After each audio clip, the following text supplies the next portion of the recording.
Karl Popper on the sources of knowledge and of ignorance. Benedictus de Spinoza. It follows, therefore, that truth manifests itself. John Locke. Every man carries about him a touchstone to distinguish truth from appearances. David Hume. It is impossible for us to think of anything which we have not antecedently felt, either by our external or internal senses. The title of this lecture is likely, I fear, to offend some critical ears, for although sources of knowledge is in order and sources of error would have been in order too, the phrase sources of ignorance is another matter. Ignorance is something negative. It is the absence of knowledge. But how on earth can the absence of anything have sources? This question is a unique question. Descartes and Spinoza went even further and asserted that not only ignorance but also error is something negative, a privation of knowledge, and even the proper use of our freedom. This question was put to me by a friend when I confided to him the title I had chosen for this lecture. I was a little shaken by this, for I had been, I confess, quite pleased with the title. Hard-pressed for a reply, I found myself improvising a rationalization and explaining to my friend that the curious linguistic effect of the title was actually intended. I told him that I hoped to direct attention through the phrasing of this title to a number of historically important, although unrecorded, philosophical doctrines, and among them, especially to a conspiracy theory of ignorance, which interprets ignorance not as a mere lack of knowledge, but as the work of some mischievous power, the source of impure and evil influences which pervert and poison our minds and instill in us the habit of resistance to knowledge. I am not quite sure whether this explanation allayed my friend's misgivings, but it did silence him. Your case is different, since you are silenced by the rules of the present transactions. So I can only hope that I have allayed your misgivings sufficiently for the time being to allow me to begin my story at the other end with the sources of knowledge rather than with the sources of ignorance. However, I shall presently come back to the sources of ignorance and also to the conspiracy theory of these sources. The problem which I wish to examine afresh in this lecture, and which I hope not only to examine but to solve, may perhaps be described as an aspect of the old quarrel between the British and the continental schools of philosophy, the quarrel between the classical empiricism of Bacon, Locke, Berkeley, Hume, and Mill, and the classical rationalism or intellectualism of Descartes, Spinoza, and Leibniz. In this quarrel, the British school insisted that the ultimate source of all knowledge was observation, while the continental school insisted that it was the intellectual intuition of clear and distinct ideas. Most of these issues are still very much alive. Not only has empiricism, still the ruling doctrine in England, conquered the United States, but also is now widely accepted even on the European continent as the true theory of scientific knowledge. Cartesian intellectualism, alas, has been only too often distorted into one or another of the various forms of modern irrationalism. I shall try to show in this lecture that the differences between classical empiricism and rationalism are much smaller than their similarities, and that both are mistaken. I hold that they are mistaken, although I am myself both an empiricist and a rationalist of sorts. But I believe that though observation and reason have each an important role to play, these roles hardly resemble those which their classical defenders attributed to them. More especially, I shall try to show that neither observation nor reason can be described as a source of knowledge, in the sense in which they have been claimed to be sources of knowledge down to the present day. Our problem belongs to the theory of knowledge, or to epistemology, reputed to be the most abstract and remote and altogether irrelevant region of pure philosophy. Hume, for example, one of the greatest thinkers in the field, predicted that because of the remoteness and abstractness and practical irrelevance of some of his results, none of his readers would believe in them for more than an hour. Kant's attitude was different. He thought that the problem, "What can I know?" was one of the three most important questions a man could ask.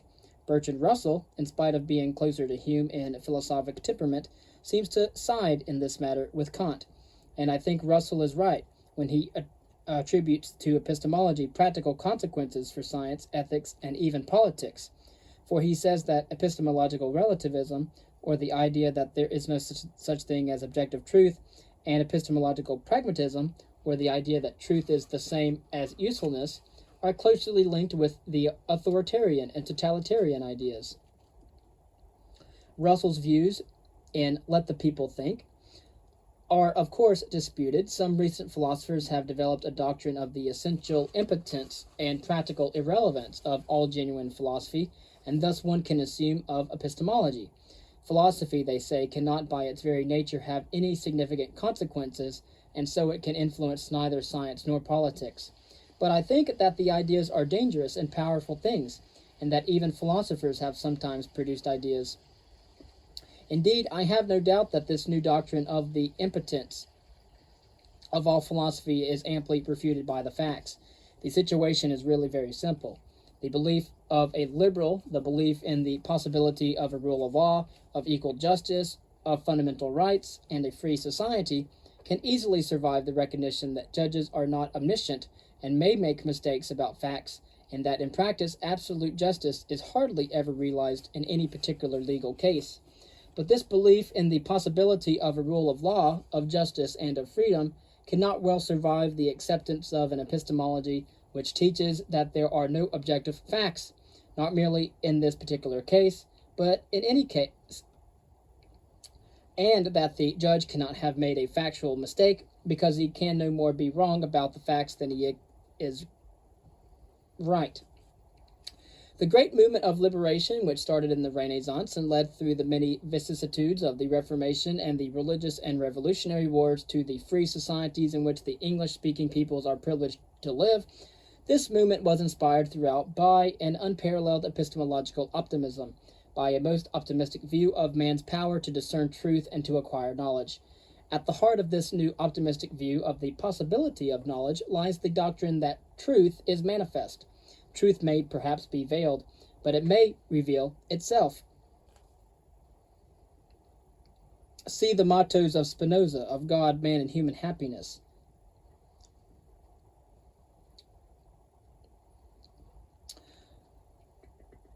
And if it does not reveal itself, it may be revealed by us. Removing the veil may not be easy, but once the naked truth stands revealed before our eyes, we have the power to see it, to distinguish from it falsehood, and to know that it is truth. The birth of modern science and modern technology was inspired by this optimistic epistemology, whose main spokesmen were Bacon and Descartes. They taught that there was no need for any man to appeal to authority in matters of truth, because each man carried the sources of knowledge in himself, either in his power of sense perception, which he may use for the careful observation of nature, or in his power of intellectual intuition, which he may use to distinguish truth from falsehood by refreshing, or rather refusing to accept any idea which is not clearly and distinctly perceived by the intellect. Man can know, thus he can be free. This is the formula which explains the link between epistemological optimism and the ideas of liberalism. This link is paralleled by the opposite link. Disbelief in the power of human reason, in man's power to discern the truth, is almost invariably linked with distrust of man. Thus, epistemological pessimism is linked historically with a doctrine of human depravity, and it tends to lead to the demand for the establishment of powerful traditions and the entrenchment of a powerful authority which would save man from his folly and his weakness. There is a striking sketch of this theory of authoritarianism and a picture of the burden carried by those in authority in the story of the Grand Inquisitor in Dostoevsky's The Brothers Karamazov. The contrast between epistemological pessimism and optimism may be said to be fundamentally the same as that between epistemological traditionalism and rationalism. I am using the latter term in its wider sense, in which it is opposed to irrationalism, and in which it covers not only Cartesian intellectualism, but empiricism also.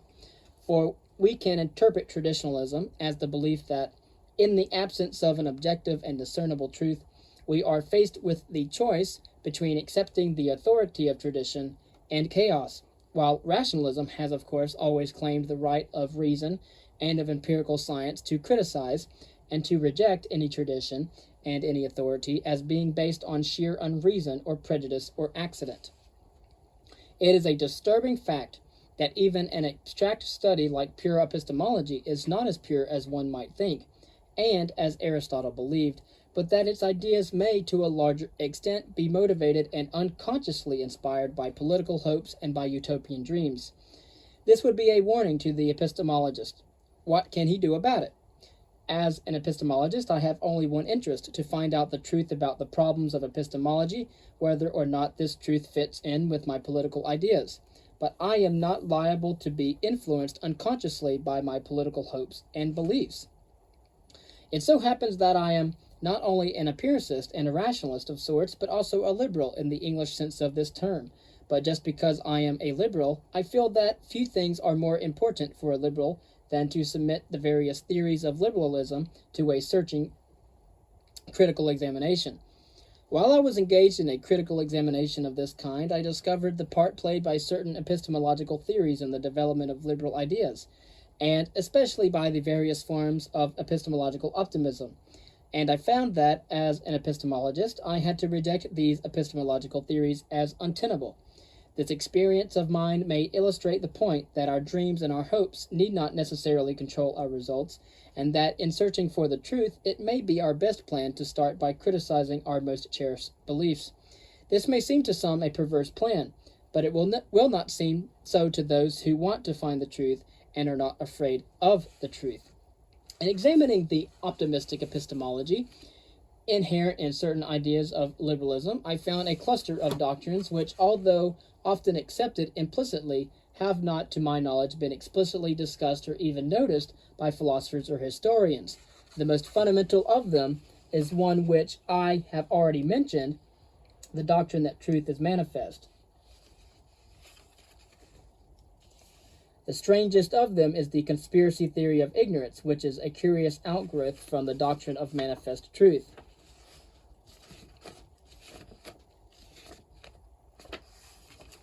By the doctrine that truth is manifest, I mean, you will recall the optimistic view that truth, if put before us naked, is always recognizable as truth. Thus, truth, if it does not reveal itself, has only to be revealed or discovered. Once this is done, there is no need for further argument. We have been given eyes to see the truth and the natural light of reason to see it by. This doctrine is at the heart of the teaching of both Descartes and Bacon. Descartes based his optimistic epistemology on the important theory of the veracitas Dei. What we clearly and distinctly see to be true must indeed be true, for otherwise God would be deceiving us. Thus the truthfulness of God must make truth manifest. That is a view of Descartes. But in Bacon we have a similar doctrine. It might be described as the doctrine of the veracitas naturae, the truthfulness of nature. Nature is an open book. He who reads it with a pure mind cannot misread it. Only if his mind is poisoned by prejudice can he fall into error. This last remark shows that the doctrine that truth is manifest creates the need to explain falsehood. Knowledge, the possession of truth, need not be explained. But how can we ever fall into error if truth is manifest?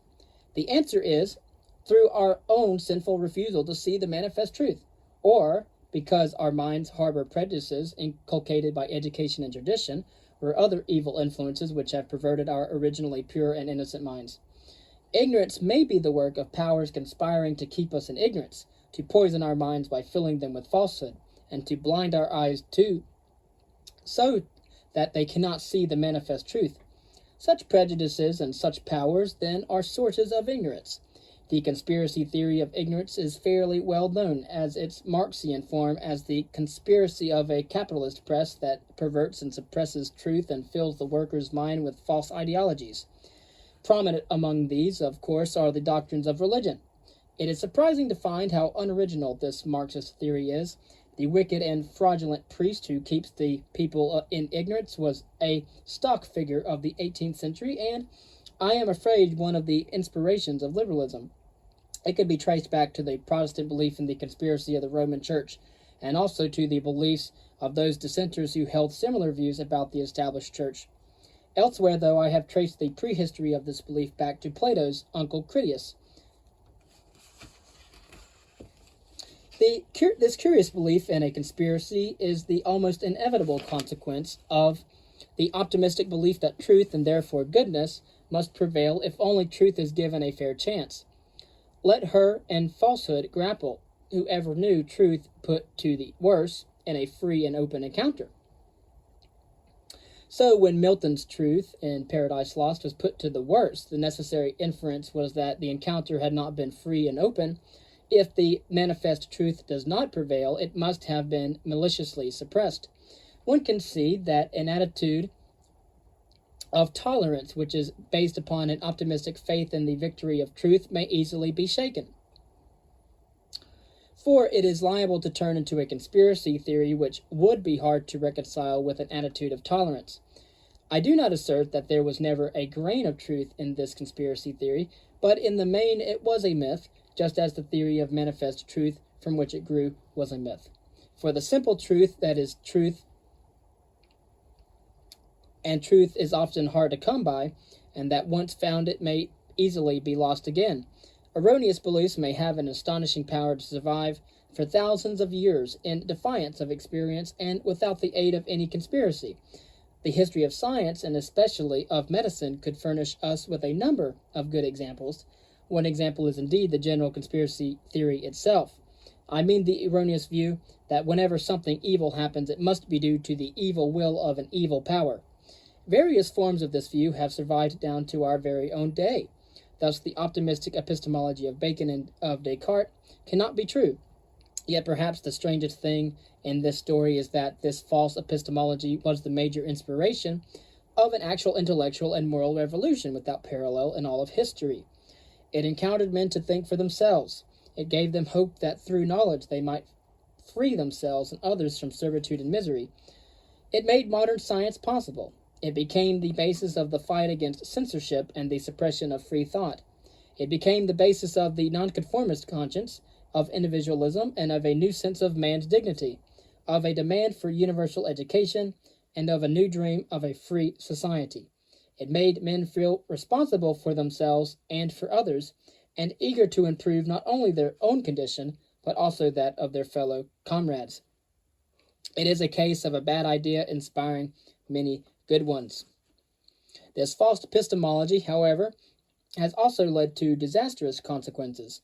The theory that truth is manifest, that it is there for everyone to see, if only he wants to see it, this theory is the basis for almost every kind of fanaticism.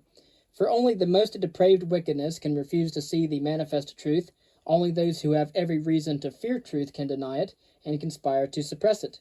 Yet the theory that truth is manifest not only breeds fanatics, men possessed by the conviction that all those who do not see the manifest truth must be possessed by the devil, but it may also lead, though perhaps less directly than does a pessimistic epistemology, to authoritarianism.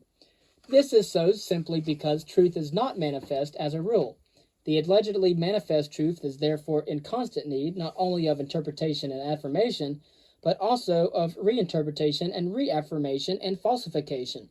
An authority is required to pronounce upon and lay down almost from day to day what is to be the manifest truth, and it may learn to do so arbitrarily and cynically. And many disappointed epistemologists will turn away from their own former optimism and erect a resplendent authoritarian theory on the basis of a pessimistic epistemology. It seems to me that the greatest epistemologist of all, Plato, exemplifies this tragic development. Plato plays a decisive part in the prehistory of Descartes' doctrine of the Veracitas Dei, the doctrine that our intellectual intuition does not deceive us because God is truthful and will not deceive us, or in other words, the doctrine that our intellect is a source of knowledge because God is a source of knowledge. This doctrine has a long history which can easily be traced back at least to Homer and Hesiod. To us, though, the habit of referring to one's sources would seem natural in a scholar or a historian. It is perhaps a little surprising to find that this habit stems from the poets, but it does. The Greek poets refer to the sources of their knowledge. The sources are divine. They are the muses, the Greek bards. always owe not only what we should call their inspiration, but their actual knowledge of facts to the Muses. The Muses are present and know all things. Hesiod always explains that he is dependent on the Muses for his knowledge. Other sources of knowledge are indeed recognized, but most often he consults the Muses. So does Homer for such subjects as the catalogue of the Greek army. As this quotation shows, the poets were in the habit of claiming not only divine sources of inspiration, but also divine sources of knowledge, divine guarantors of the truth of their stories. Precisely the same two claims were raised by the philosophers Heraclitus and Parmenides. Heraclitus, it seems, sees himself as a prophet who talks with raving mouth, possessed by the god, by Zeus, the source of all wisdom. And Parmenides, one could almost say, forms the missing link between Homer or Hesiod on the one side and Descartes on the other. His guiding star and inspiration is the goddess Dike, described by Heraclitus as the guardian of truth. Parmenides describes her as the guardian and keeper of the keys of truth and as the source of all his knowledge. But Parmenides and Descartes have more in common than the doctrine of divine veracity. For example, Parmenides is told by his divine guarantor of truth that in order to distinguish between truth and falsehood, he must rely upon the intellect alone to the exclusion of the senses of sight, hearing, and taste.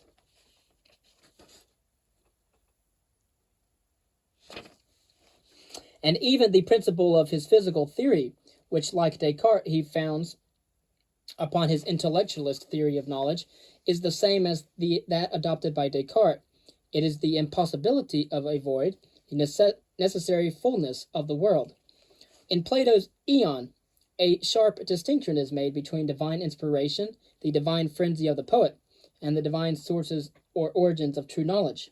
The topic is further developed in the Phaedrus, and Plato even insists, as many point out, on the distinction between questions of origin and truth. Plato grants in the inspiration to the poets, but denies to them any divine authority for their alleged knowledge of facts. Nevertheless, the doctrine of the divine source of our knowledge plays a decisive part in Plato's famous theory of anamnesis, which in some measures grants to each man the possession of divine sources of knowledge. The knowledge considered in this theory is knowledge of the essence or nature of a thing, rather than of a particular or peculiar historical fact. According to Plato's Meno, there is nothing which our immortal soul does not know prior to our birth. For as all natures are kindred and akin, our soul must be akin to all natures. Accordingly, it shows them all. It knows all things.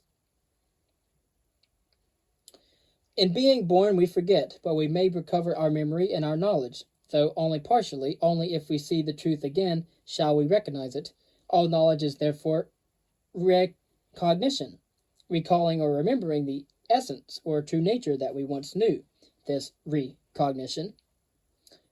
This theory implies, in Plato's Phaedo, that our soul is in a divine state of omniscience as long as it dwells and participates in a divine world of ideas, or essences or natures prior to being born.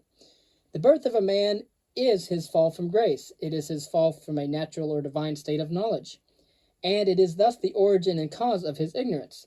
Here may be the seed of the idea that ignorance is sin in Plato's Phaedo. It is clear that there is a close link between this theory of anamnesis and the doctrine of the divine origin or source of knowledge. And at the same time, there is also a close link between the theory of anamnesis and the doctrine of manifest truth. If, even in our depraved state of forgetfulness, we see the truth, we cannot but recognize it as the truth. So as the result of anamnesis, truth is restored to the status of that which is not forgotten and not concealed. It is that which is manifest. Socrates demonstrates this in a beautiful passage of the Meno by helping an uneducated young slave to recall the proof of a special case of the theorem of Pythagoras.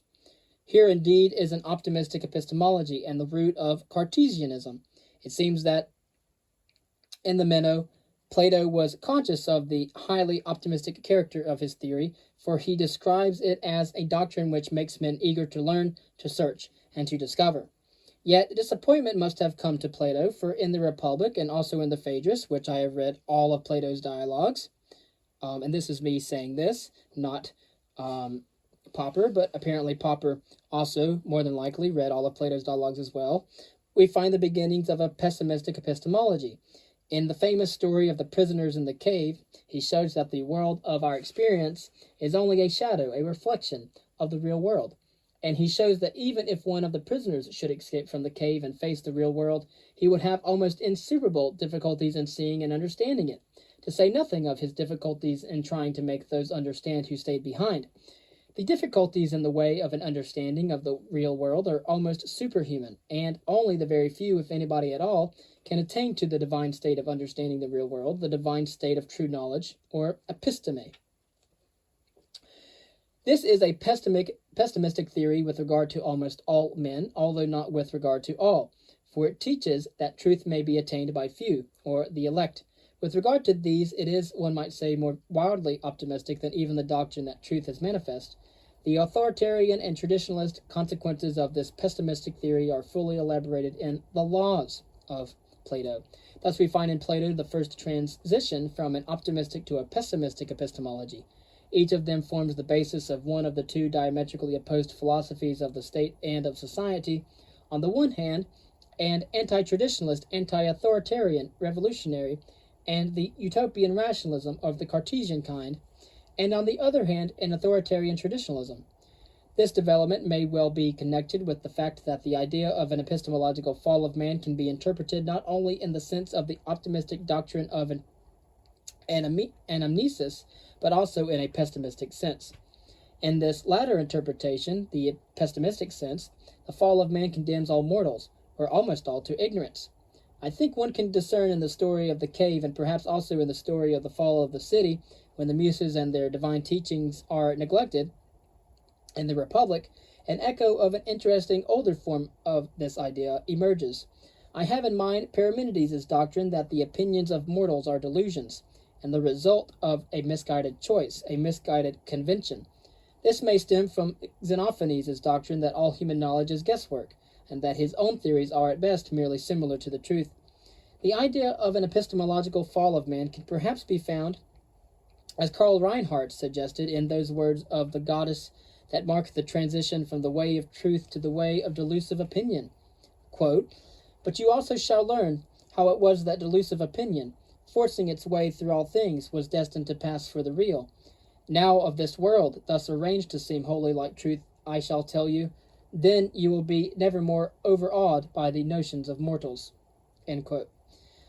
Thus, though the fall affects all men, the truth may be revealed to the elect by an act of grace, even the truth about the unreal world of the delusions and opinions, the conventional notions and decisions of mortals, the unreal world of appearance that was destined to be accepted and to be approved of as real.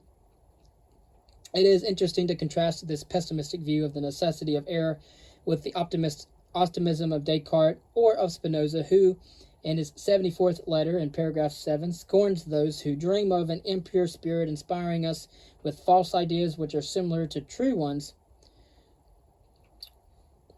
The revelation received by Parmenides and his conviction that a few may reach certainty about both the unchanging world of eternal reality and the unreal and changing world of verisimilitude and deception were two of the main inspirations of Plato's philosophy.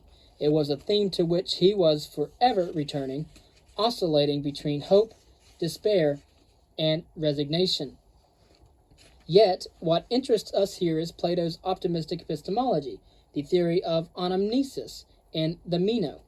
It contains, I believe, not only the germs of Descartes' intellectualism, but also the germs of Aristotle's and especially of Bacon's theories of induction. For Meno's slave is helped by Socrates' judicious question to remember or recapture the forgotten knowledge which his soul possessed in its prenatal states of omniscience. It is, I believe, this famous Socratic method called in the Theaetetus, the art of midwifery, or to which Aristotle alluded when he said in his Metaphysics that Socrates was the inventor of the method of induction. Aristotle and also Bacon, I wish to suggest, meant by induction not so much as the inferring of universal laws from particular observed instances as a method by which we are guided to the point whence we can intuit or perceive the essence or the true nature of a thing. Aristotle meant by induction or epigoge at least two different things which he sometimes links together. One is a method by which we are led to intuit the general principle. The other, and topics and analytic posteriori, is a method of adducing particular evidence, positive evidence rather than critical evidence or counterexamples.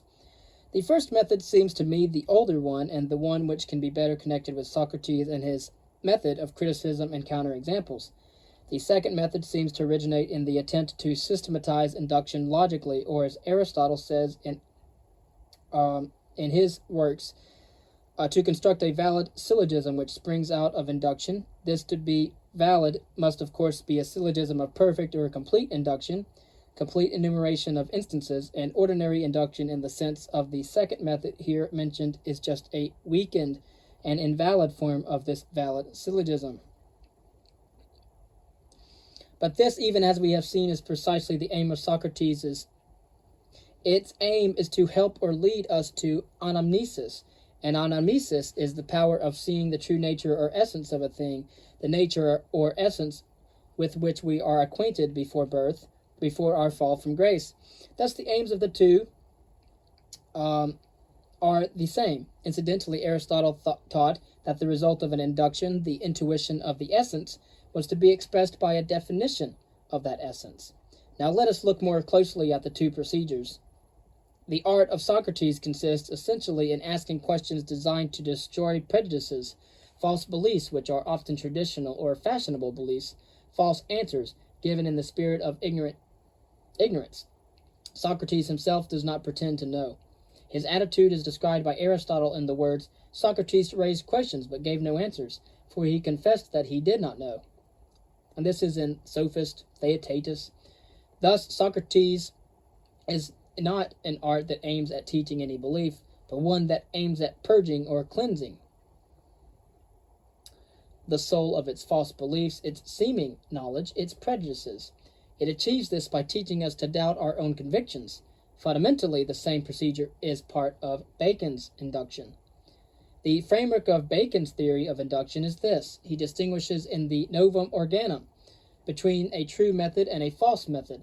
His name for the true method, interpretatio naturae, is ordinarily translated by the phrase interpretation of nature, and his name for the false method, anticipatio mentis, by anticipation of the mind. Obvious as these translations may seem, they are not adequate.